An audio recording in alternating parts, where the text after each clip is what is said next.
Hi, I'm Matt Widgery from mattwidgery.com. In today's episode, we're going to be having a look at the Fuji Film X Pro 1. Now, although this camera is actually, well, it's 2 years old now, it's still worth revisiting again because they've been doing significant firmware updates in that time, and it is basically, effectively a new camera.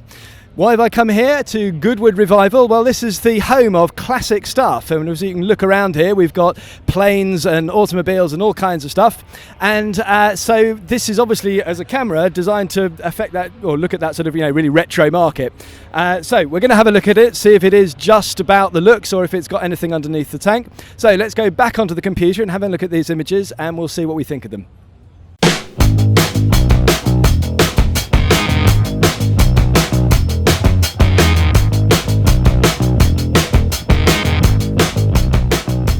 Okay, so I'm back at the computer now, and I've taken a few pictures from the Goodwood Revival. So let's just have a look at these and see exactly how the camera performs in a sort of more real life situation. Now, bearing in mind that I'd only just taken delivery of the camera, I think about 24 hours before I shot that little piece up there. And I think one of the first things to say before we delve too much into the pictures is what the camera's like to shoot with. And in actual fact, the brutal truth of it was there's a learning curve with it. If you've come from something like a DSLR, the buttons are slightly different, how they operate is slightly different. Obviously the viewfinders are very, very different, and there are pros and cons to that, and I will have a look at some example pictures of how actually having the mixture of those two things was very useful to me. But nevertheless, there was a learning curve with it. Some of the buttons aren't so well placed, some of them are extremely well placed. The first thing that I found, I worked out how to do back button focusing. That's something that I use a lot with the DSLRs, and if you want to know about that, click on the screen now because there's a video that will link to that, a 2-minute top tip that I did recently. It shows you how to do that. But it does work slightly differently on this camera. The X Pro 1 does have a way of doing it, but the button doesn't really fall very easily to hand, and it's a very smooth button that has no real contours around it, and it took me, I didn't really figure it out here, and I missed a lot of shots in focusing because of that. I think I figured it out now. I'm getting more shots than I was. It works very, very well. It's just in a slightly awkward position. But I mean, gripes aside, the image quality that comes off the camera is predictably brilliant. I don't think that'll come as any great surprise for anybody that has read all the reviews and DxO and whatever else about this camera, but I thought it was worth sharing my experiences with it, from taking it out and doing like a shoot for a day, and you can see what type of images I was getting under different types of conditions as well, and I was trying to push the camera in various directions and just to see what it was capable of doing based on the fact that this camera has been out for 2 years now. So obviously this is very different to the first sort of reviews, that most of which are based on people that took the camera when it was first launched 2 years ago and reviewed it then, many without really trying it, some who did try it for a little while but before all the updates came along, like the software updates and stuff, firmware updates even, things like the autofocus, which, I mean, I will be honest with you, the one concern that I had over this camera was the autofocus performance. I was really worried about that because I don't have very good eyesight, and so I really need to have a camera that autofocuses very accurately and pretty quickly.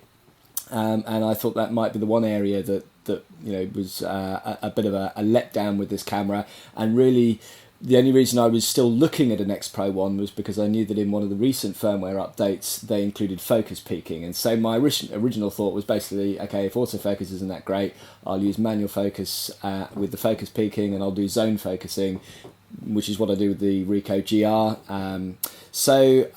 That was that. But as it turns out, I am blown away by the autofocus. It's incredible. I mean, it's not fast in the way that something like an OMD is fast. It's true, but it definitely isn't slow. To give you an idea, like with the kind of speed, because it's contrast detected, it has to go kind of beyond the point of focus and then back, and then it works out where the best point of contrast is between two like edges or two contrasting tones or something which has got a bit of difference to it. So it goes in and out and sees where there's least fuzz. So it goes like that, right? Now with this camera, it goes as opposed to in the end OMD, which goes. So it's that, it's dead as opposed to dud. and that's it. If you can't wait for dud or dud instead of dud, there are other ways of doing it. You can zone focus. You can, you know, pre-focus to a set distance, and then it's instant. It's bang, bang, bang. So when I'm doing street photography, that's kind of all I do. So if you are in a situation where you can't rely on and I'll come on to a picture in a minute, which is one occasion where I couldn't have relied on that. There are other ways around that. But actually, for most situations, is fine. Really, it is. That's it. That's all it is. And it's super, super accurate. I mean, it really, really is.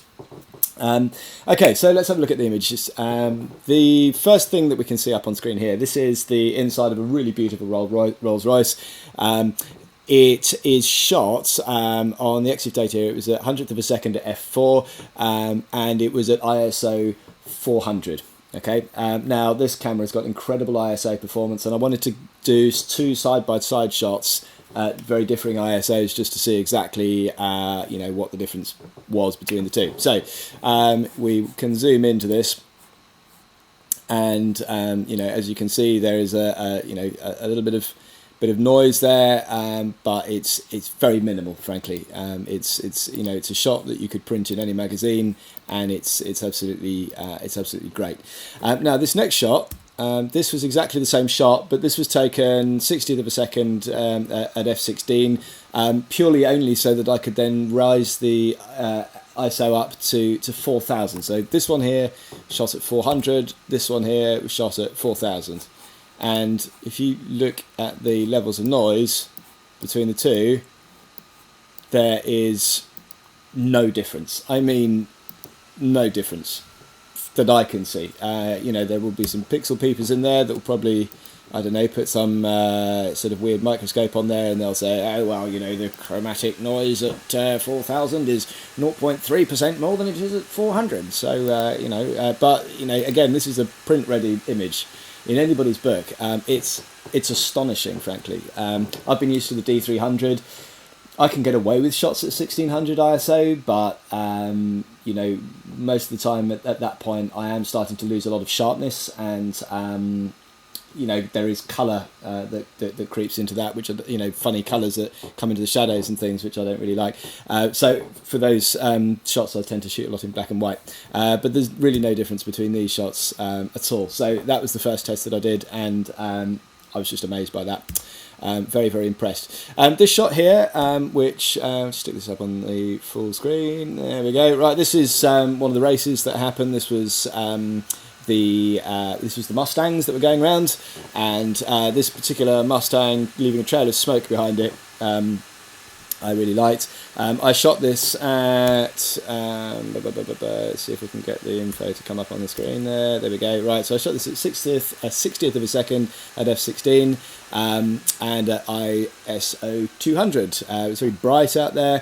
60th of a second was because I wanted to get this sort of panning movement to get the blur behind, and f16 was because I was manually focusing on this one. So what I did actually was I used the autofocus to snap onto a car that had been around previously and focused on that part of the track, and then I shut it onto manual focus, so I didn't have to worry about it again. Put it onto f16 so that from kind of there to there is in focus, and then just waited for something exciting to come by, and in this case it was the car with the smoke coming out. There is a little bit of motion blur. You know, as I panned across, I'd moved the camera a little bit, so it's a little bit fuzzy. That isn't a problem with the focusing, it's a problem with my hands, so don't hold the camera to account for that one.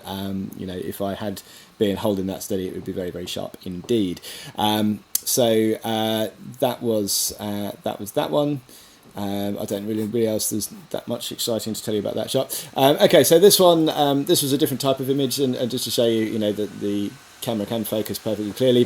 This one I wanted to do something slightly different. I wanted to show the speed of the cars that were going by, but all the marshals and things talking, and the planes and things in the background. You know, the dynamic range that comes out of these files is incredible. There is detail in the shadow of these oil drums here. There's detail in the clouds. There's detail in the white sort of creases of the marshals' jackets. There is a very good dynamic range in colour or black and white. These work very, very well indeed. So now this picture is interesting. This is something that I wanted to show you because this demonstrated to me the dynamic range of the sensor that's in his camera beyond anything else. This is a junk shot. This is a shot that I really got very wrong, and it shouldn't have come out at all. Let's have a look, shall we, and see what settings I had for this. Okay, so I had 4,000th of a second because it was bright. But what else I had? It was a bright sunny day. I had f2 in order to get the this sort of shallow depth of field. So far so reasonable. So 4,000th of a second at f2 on a bright day, great. What I should have done was had the ISO at about 200 or thereabouts. The ISO I had from a previous shot on 6400, and so the whole thing was completely blown out. Now have a look at this. This is where this image started. Look at that. I mean, literally there was no detail in it at all, and I had to bring this back 5 stops. 5 stops I had to bring that back in order to get that detail. So, I mean, let's just have a look at this, right? So this was, let's just reset that. That's how it came out of the camera, okay? That's -1, no good at all, right? We go through to, that's -2, then we're at -3. I mean, normally by this point, most images are falling apart. I thought, there's no way I'm going to get any detail out of this. I've absolutely cooked it. Hang on, I'm still getting stuff back. Took it down to -4. There's information there. Took it down all the way to -5, which is the most that Lightroom can give you. And there are bits that are missing here. I don't know if you can really see, but this wall, that's blown out, that wall. There is that shiny bit of his trousers there that's blown out, but the whole thing hasn't blown out. This is white trousers, 5 stops overexposed, and you can see creases in his white trousers when you bring that information back. This has blown out a little bit on here. There's a little bit of his arm that hasn't managed to be retained, and some of the newspaper, some of the print hasn't. There was a bright spot there that it didn't really get back. But overall, I mean, look at all the detail that's in his face. And in actual fact, with his face, you could probably go in and actually brighten that back up again. Take a little brush in there and just take that up by perhaps I don't know, a little bit of a stop in there. And just take that up just a little bit, so give him a bit more detail in there, maybe somewhere like that. But yeah, I mean, so that really was a very exciting thing for me when I saw that. That's incredible. You can get 5 stops overexposed. I mean, wow, everybody says that the JPEGs on this camera are very good, and they're amazing. I mean, what comes out, I've been shooting RAW and JPEG, and the way that the camera processes JPEGs is extraordinary. It really, really is. But I love these RAW files. These RAF RAW files that the Fuji have are so good. They've got so much information, so much dynamic range. There's so much that you can do in these, way, way more than I could with my Nikons. So that was that, and I thought that was very, very impressive. So this was a shot taken indoors. This was a shot actually taken on the 18mm. These shots so far, I think, including that one, these have all been taken with the 35-1.4. This I was indoors and wanted to use the other lens that I've got, which is the 18mm f2. It's a very, very good lens. I don't think it's necessarily as crisp sharp maybe as the 35-1.4, but there's not a lot in it, and it still produces very, very good images.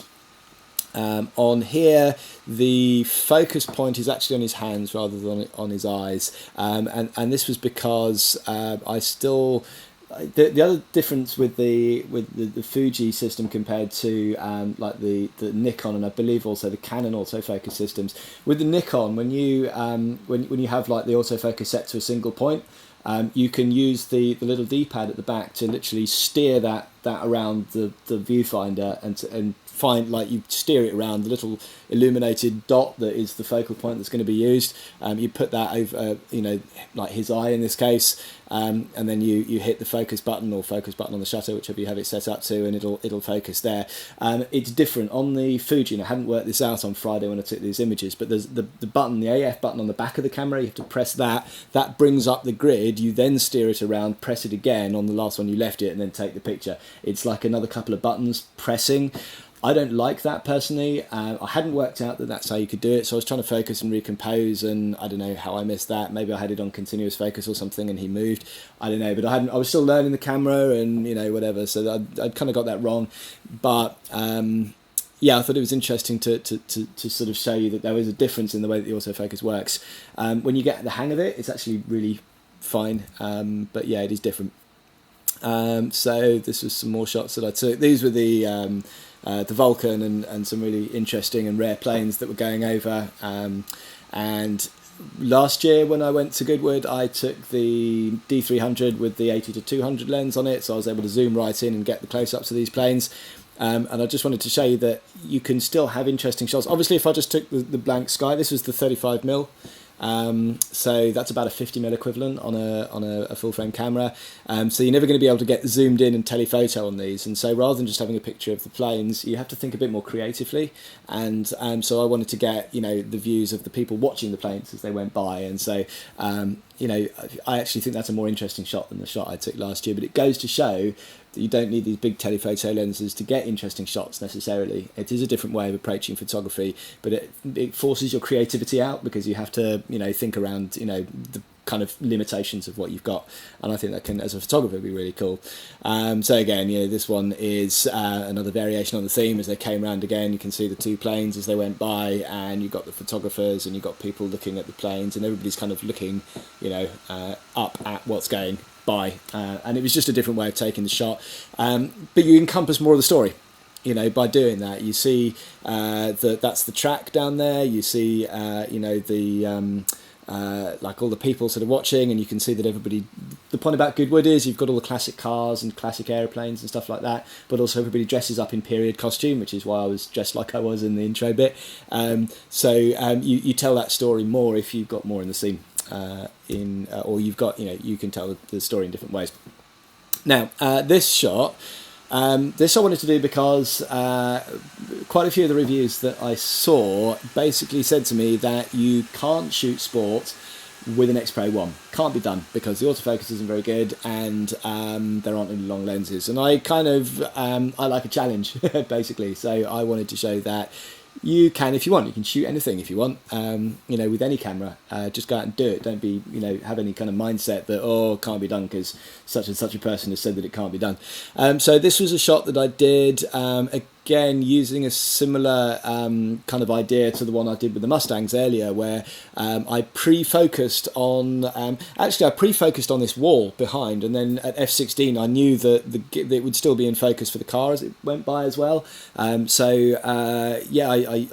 pre-focused on that, put it into manual focus and left it there so that I was effectively zone focusing, and then I dragged the shutter at 30th of a second so that I got the motion blur behind the car as it went by, so you can still kind of make out that he's going past like the grandstands and there's trees and things like that, but you get the sense of the speed of the car, and I think it's really cool because you can see the driver in there and stuff like that. Unfortunately, with these kind of modern rules and regulations with classic car racing, they're wearing these full face helmets. This is a Maserati 250F, for those that don't know. This is one of the most iconic Grand Prix cars of the 1950s, and people like Fangio drove them, and it was really, really famous. And each of these is worth several million. There was a track full, there were like 12 all racing around together. The sound was incredible. It puts shivers down my spine just thinking about it now. I'm a big classic car nut, and I just thought that was fantastic. But anyway, in the early days when they first, or in the 50s when these were brand new, they would just be wearing kind of leather helmets. No good if you crashed at all, but you could really see the drivers, grimacing and, sort of like wrestling the car around the corners and stuff like that. These days you can't say much because they've got the full face helmets on, but I like the fact that you can see much more of the drivers sticking out of the car than you can with the modern Formula One and Indy cars and things like that. So I thought that was cool. Okay, so, and this is the last one in the series. This was actually driving home, and I just literally stuck the camera out of the window and took this. Because it's just a lorry that's overturned. There was an accident on the road as I was driving back, and we were being diverted. I wanted to actually go off down that way, and the police were out, and we were being diverted across there.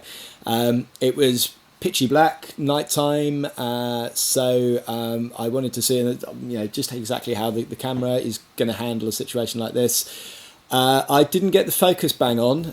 This is the lorry here, and I did miss focus on the lorry. I think the focus point, the closest thing to being in focus, I think, is probably this street pole, the street lamp here, and even that, it's a wee bit out. I'm not really sure what I focused on, but the lorry is definitely a tad out. This was shot at half a second at f1.4 at ISO 400. This is not how I would have shot this shot, bearing in mind I was driving at the time, so I didn't know the camera well enough to just be able to do it without looking to change all the settings. But because you saw earlier how good the camera was at 4000 rather than 400 ISO, I would have been able to crank that up. Then I could have had a shallower or a tighter aperture, sort of had a more depth of field, and also had a faster shutter speed, because I think some of this is probably a little bit of blur from maybe motion, although I don't think it is, because actually the horizon line looks pretty cool on that. I think I handheld that at half a second pretty well, considering neither the lens nor the body has got any kind of image stabilization. I think I did that all right, but I just misfocused on it, and I think, that's not knowing the camera really well enough at the time to have done that. But it came out well enough for me to show you that I think that, in very, very low light, I mean, look at the sky, man. I mean, that's this thing, it's beautiful the way that it's rendered, really subtle gradations of the blue through there. It's picked out these hills in the background. It's picked out like these red sort of out of focus splodges are, like, I think they're poppies that are on, this is a roundabout.